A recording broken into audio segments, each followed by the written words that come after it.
আসসালামু আলাইকুম প্রিয় ছাত্রছাত্রীরা, আশা করি তোমরা ভালো আছো এবং সেই সাথে সুস্থ আছো। আজকে আমি তোমাদের সামনে আবার নতুনভাবে হাজির হয়েছি উদ্দীপনা প্রাইভেট সেন্টারের পক্ষ থেকে। আজকে আমি তোমাদের সামনে কথা বলবো ইসলামের ইতিহাস বিষয়টা নিয়ে। ইসলামের ইতিহাস বিষয়টা এখান থেকে তোমাদের ইনশাল্লাহ 100% কমন হয়ে যাবে। তাহলে চলো ভিডিওটা শুরু করি।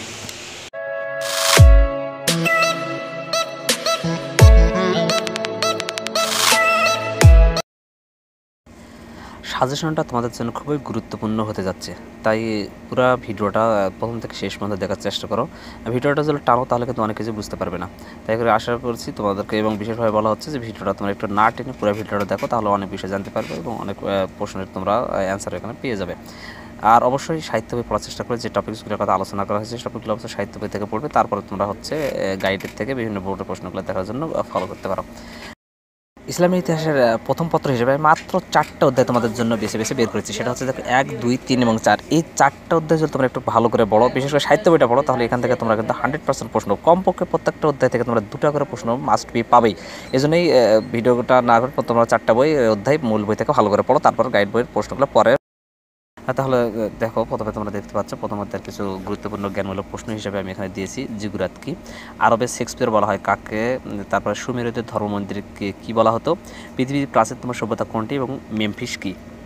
এই প্রশ্নগুলো আমি বললে যে এগুলো কিন্তু 100% আসবে তা নয়, আমি বলছি এগুলো হচ্ছে গুরুত্বপূর্ণ দিক দিয়ে। তোমরা যদি এই অধ্যায়ের মূল বিষয়গুলো পড়ো তাহলে বিষয়গুলো ক্লিয়ার হতে পারে। আর তোমাদের জন্য মাত্র আমি 4টা অধ্যায় দিচ্ছি, 4টা অধ্যায় একটু ভালো করে পড়লে তুমি ইনশাল্লাহ 100% কমন পাবে। এখানে অতিরিক্ত হিসেবে আরও কয়েকটা প্রশ্ন তোমাদের রয়েছে, যেমন আরব উপদ্বীপের এশিয়ার কোন দিকে অবস্থিত, জাহিলিয়া শব্দের অর্থ কী, গ্রিক সভ্যতার অমূল্য সম্পদ কোনটি, মেসোপটেমিয়া শব্দের অর্থ কী, প্যাপিরাস কী। এছাড়াও তোমরা একবার হলে অন্তত দেখে যেও সর্ববৃহৎ পিরামিডের নাম কি, বাবইল শব্দের অর্থ কী, মালাকি এবং ইয়ামিন শব্দের অর্থ কী। 4টা অধ্যায় তুমি একটু ভালো করে মূল বইটা পড়ো এবং তারপর গাইডগুলো পড়ো, তুমি ইনশাল্লাহ এখান থেকে তোমার 100% কমন হয়ে যাবে। তাহলে এখানে আমরা দেখবো এবার প্রথম অধ্যায়ের কিছু গুরুত্বপূর্ণ অনুধাবনমূলক প্রশ্ন। প্রথমে দেখতে পাচ্ছ হযরত মুহাম্মদ সাল্লাল্লাহু আলাইহি সাল্লামকে আলামিন বলা হয় কেন, ব্যাখ্যা করো। হাইরোগ্লিফিক বলতে কী বোঝো, ব্যাখ্যা করো। মিশরকে নীল নদের দান বলা হয় কেন। 4 নম্বরে দেখতে পাচ্ছ হেজাজকে ইসলামের প্রাণকেন্দ্র বলা হয় কেন। 5 নম্বরে দেখতে পাচ্ছ উটকে মরুভূমির জাহাজ বলা হয় কেন। এই 5টা প্রশ্ন তোমাদের জন্য বেশি গুরুত্বপূর্ণ।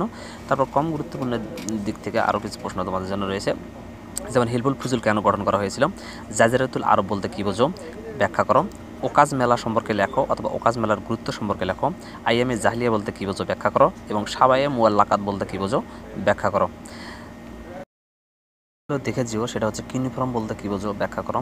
2 নম্বর প্রাক ইসলামী যুগে গোত্র কীভাবে গঠিত হতো, দক্ষিণ আরবকে সুখী আরব ভূমি বলা হয় কেন, ফারাও বলা হতো কাদের এবং কেন। এবং 5 নম্বরে দেখতে পাচ্ছ হানিফ সম্প্রদায় কারা, ব্যাখ্যা করো। থেকে যে টপিকসগুলো অবশ্যই পড়তে হবে সেটা হচ্ছে যে ইসলাম পূর্ব যুগে আরবের রাজনৈতিক, সামাজিক, ধর্মীয়, অর্থনৈতিক ও সাংস্কৃতিক অবস্থা ভেরি ইম্পর্ট্যান্ট।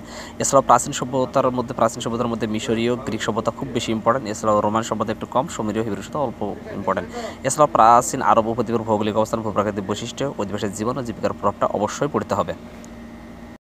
বোর্ডের সিজনশীল হিসেবে অবশ্যই তোমাদের পড়তে হবে ঢাকা, যশোর, রাজশাহী, চট্টগ্রাম ও দিনাজপুর 2019 সালের প্রশ্নগুলো অবশ্যই দেখতে হবে, যতটা ইম্পর্টেন্ট হয় কিন্তু তারপর দেখতে হবে। এছাড়া অবশ্যই 2022 সাল এবং 23 সালের প্রশ্নগুলো তোমাদের জন্য ভেরি ইম্পর্টেন্ট। তবে অবশ্যই তোমরা যে বোর্ডের পরীক্ষার্থী হিসেবে রয়েছে সেই বোর্ডের নিজ বোর্ডের 23 সালের প্রশ্নগুলো বাদ দিয়ে অন্য বোর্ডেরগুলো পড়বে, ইনশাল্লাহ 100% কমন হয়ে যাবে। দ্বিতীয় অধ্যায়ের জ্ঞানমূলক প্রশ্ন হিসেবে প্রথমে তোমরা দেখতে পাচ্ছ আরবদের গোত্রপ্রধানকে কী বলা হয়, সালমান ফার্সি কে ছিলেন, মদিনার পূর্ব নাম কী ছিল, বদরযুদ্ধ কত সালে সংঘটিত হয় এবং 5 নম্বর দেখতে পাচ্ছ আল মালা কি। তো প্রশ্নের বিষয়ে তোমরা দেখতে পাচ্ছ উহুদের যুদ্ধে কুরাইশ নেতা কে ছিলেন, হালবুল ফুজ্জার অর্থ কী, মদিনা শব্দের কতটি ধারা ছিল, মেরাজ কত সালে সংঘটিত হয়েছিল, খন্দক শব্দের অর্থ কী, মহানবী সাল্লাল্লাহু আলাইহি ওয়াসাল্লাম কত খ্রিস্টাব্দে মদিনায় হিজরত করেন এবং 7 নম্বরে দেখতে পাচ্ছ আহজাব শব্দের অর্থ কী। এবার দেখে নেই দ্বিতীয় অধ্যায়ের কিছু অনুধাবনমূলক প্রশ্ন।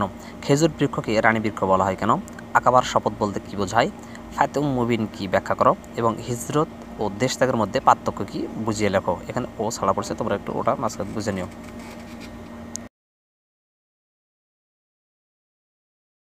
প্রশ্ন হিসেবে তোমাদের আরও রয়েছে কাদের আনসার ও মুজাহির বলা হয়, ও কাজ মেলার বর্ণনা দাও। আমুল ও হুজুন, এখানে ভজনটা ঢুকে গেছে, ভজনটা বাদ যাবে। আমুল হুজুন বলতে কী বোঝো। এবং 4 নম্বরে দেখতে পাচ্ছ মিশরকে নীল নদের দান বলা হয় কেন। হলে অন্তত দেখে যেও নহরে জুবাইদা কি ব্যাখ্যা করো। হিলফুল ফুজুল বলতে কি বোঝো? মদিনা সনদকে পৃথিবীর প্রথম লিখিত সংবিধান বলা হয় কেন? তাবুক অভিযানকে কষ্টের যুদ্ধ বলা হয় কেন? এবং এছাড়াও 5 নম্বরে দেখতে পাচ্ছ হুদাইবিয়ার সন্ধির ধারাগুলো কি কি। একবার বলতে যে একবারই পড়বে তা নয়, আসলে প্রশ্নগুলো একটু যেন আইডিয়া থাকে তোমার এরকম। আর আগের যে প্রশ্নগুলো প্রথমে দেখে যেগুলো দেওয়া হচ্ছে অতিরিক্ত হিসাবে এবং প্রথমে যেগুলো দিচ্ছে তারও আগে আসলে একটু বেশি ভালো করে পড়তে হবে, মানে প্রথম ধাপে যে প্রশ্নগুলো আসলে একটু বেশি পড়তে হবে, অতিরিক্তগুলো একটু কম এবং তারপরগুলো একটু কম গুরুত্বপূর্ণ হিসেবে রয়েছে। ভালো করতে গেলে অবশ্যই যে টপিকসগুলো মূল বই থেকে ভালো বেশি বেশি করে পড়তে হবে সেটা হচ্ছে মদিনা সনদ এর গুরুত্ব, তারপরে প্রাথমিক যুদ্ধসমূহ খুবই ইম্পর্ট্যান্ট, বদর বিশেষ করে উহুদ যুদ্ধটা বেশি গুরুত্বপূর্ণ, খন্দক যুদ্ধ, এছাড়াও মক্কা বিজয় শান্তিনীতি খুবই ইম্পর্ট্যান্ট, হুদাইবিয়ার সন্ধি এর ফলাফল, বিদায় হজ ও বিদায় হজের ভাষণ, মহানবী সাল্লাল্লাহু আলাইহি ওয়াসাল্লামের সংস্কারসমূহ, হিজরতের কারণ ও গুরুত্ব ও মহানবী সাল্লাল্লাহু আলাইহি ওয়াসাল্লামের বাল্য জীবন, মক্কা জীবন ও নবুয়ত প্রাপ্তি বিষয়গুলো একটু ভালো করে পড়তে হবে। ভালো করতে চাইলে বোর্ডের সৃজনশীল পেপার তোমরা দেখতে পারো ঢাকা, যশোর, রাজশাহী, চট্টগ্রাম ও দিনাজপুর 2019 সালের প্রশ্ন, এছাড়াও সকল বোর্ড 2022 এবং সকল বোর্ড 2023 সালের প্রশ্নগুলো অবশ্যই দেখতে হবে। 19 সালের প্রশ্নগুলো বেশি একটু কম গুরুত্বপূর্ণ, তারপরে তোমরা 22 ও 23 সালের প্রশ্নগুলো বেশি দেখবে, এক্ষেত্রে নিজ নিজ বোর্ডের 23 সালের প্রশ্ন বাদ দিয়ে অন্য বোর্ডগুলো পড়বে। পরবর্তী অধ্যায় তৃতীয় অধ্যায়ের জ্ঞানমূলক প্রশ্ন হিসেবে তোমরা প্রথমে দেখতে পাচ্ছ খিলাফত শব্দের অর্থ কী, বায়তুল মাল কে প্রতিষ্ঠা করেন, কত খ্রিস্টাব্দে উষ্ট্রের যুদ্ধ সংঘটিত হয়, 4 নম্বরে দেখতে পাচ্ছ আব্বাসী খিলাফতের প্রতিষ্ঠাতা কে, এবং 5 নম্বরে দেখতে পাচ্ছ মাদাইন কি। অতিরিক্ত হিসেবে তোমরা আরও 4টা প্রশ্ন দেখতে পাচ্ছ। প্রথমে দেখতে পাচ্ছ খলিফা উমর রাদিয়াল্লাহু কখন খিলাফতে অধিষ্ঠিত হন, সিদ্দিক কোন খলিফার উপাধি, ভণ্ড নবীদের নেতা কে ছিলেন এবং বাইতুল মাল কে প্রতিষ্ঠা করেন। একইসটা বা সবচেয়ে কম গুরুত্বপূর্ণ হিসেবে একবার হলে দেখে যেও, সেটা হচ্ছে কাদেসিয়ার যুদ্ধ কত দিনব্যাপী সংঘটিত হয়েছিল, হযরত ওসমান রাদিয়াল্লাহু কত খ্রিস্টাব্দে খিলাফতে অধিষ্ঠিত হন, 3 নম্বরে দেখা যাচ্ছে উমাইয়া খিলাফত কত সাল পর্যন্ত স্থায়ী ছিল, ইসলামের ইতিহাসে প্রথম গৃহযুদ্ধ কোনটি, 5 নম্বর কে প্রথম আদমশুমারি করেন, এবং 6 নম্বরে দেখতে পাচ্ছ হযরত উমর রাদিয়াল্লাহু এর সাম্রাজ্যকে কতটি প্রদেশে ভাগ করেন। এবার দেখতে পাচ্ছ তৃতীয় অধ্যায়ের গুরুত্বপূর্ণ অনুধাবন প্রশ্ন হিসেবে প্রথমে রয়েছে হযরত ওসমানকে জুন্নুরাইন বলা হয় কেন, ব্যাখ্যা করো। হুদাইবিয়ার সন্ধিকে প্রকাশ্য বিজয় বলা হয় কেন। 3 নম্বর মজলিসুশ শুরা বলতে কি বোঝায়। 4 নম্বর মুহাম্মদ সাল্লাল্লাহু কাকে এবং কেন সিদ্দিক উপাধি দিয়েছিলেন, ব্যাখ্যা করো। এবং 5 নম্বর দেখতে পাচ্ছ রিদ্দাত যুদ্ধ বলতে কি বোঝো।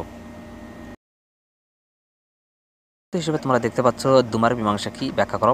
কাকে ইসলামের ত্রাণকর্তা বলা হয় এবং কেন।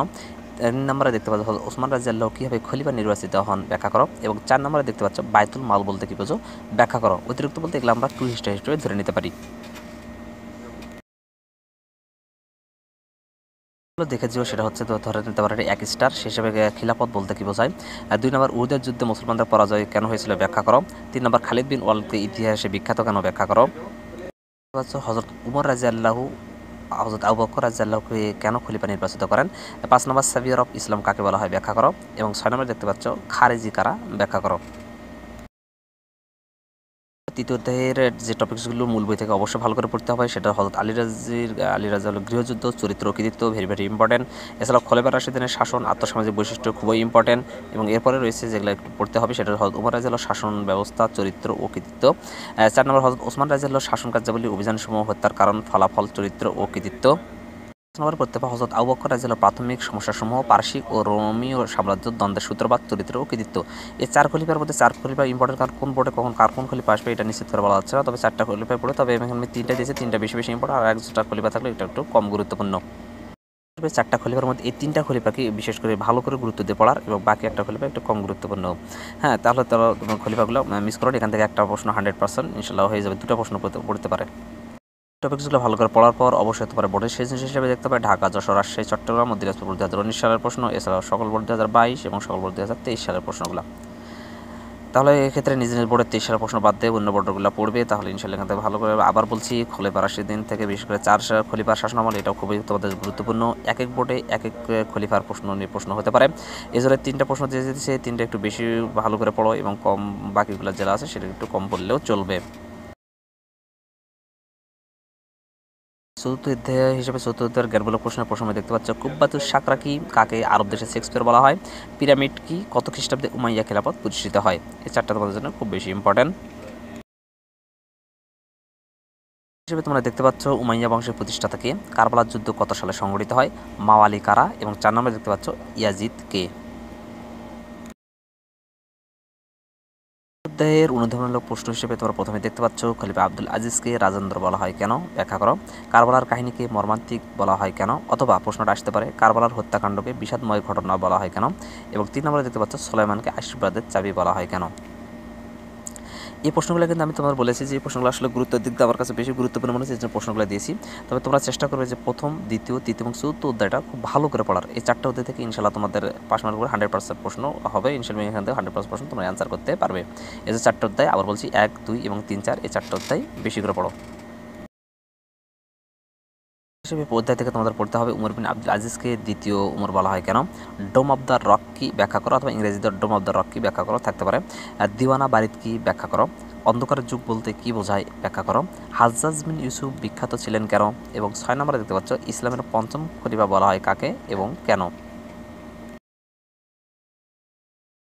মূল বই থেকে অবশ্যই ভালো করে যে টপিকগুলো পড়তে হবে সাথে উমাইয়া খেলাফতের ক্রমানুমতি ও পতন ভেরি ভেরি ইম্পর্টেন্ট। এছাড়া মুয়াবিয়া রাদিয়াল্লাহু সামরিক অভিযান, শাসন ব্যবস্থা, চরিত্র কৃতিত্ব। উমর বিন আব্দুল আজিজ এর শাসননীতি, সংস্কার, চরিত্র কৃতিত্ব। ইয়াজিদ ও ইমাম হোসেন রাদিয়াল্লাহুর কারবালার গুরুত্ব, কৃতিত্ব খুবই ইম্পর্টেন্ট। আব্দুল মালিকের শাসননীতি, সংস্কার, চরিত্র ও কৃতিত্ব। এবং 6 নম্বরে অবশ্যই পড়বে উমাইয়া আমলের শিল্প, স্থাপত্য, সাহিত্য ও সংস্কৃতি চর্চা।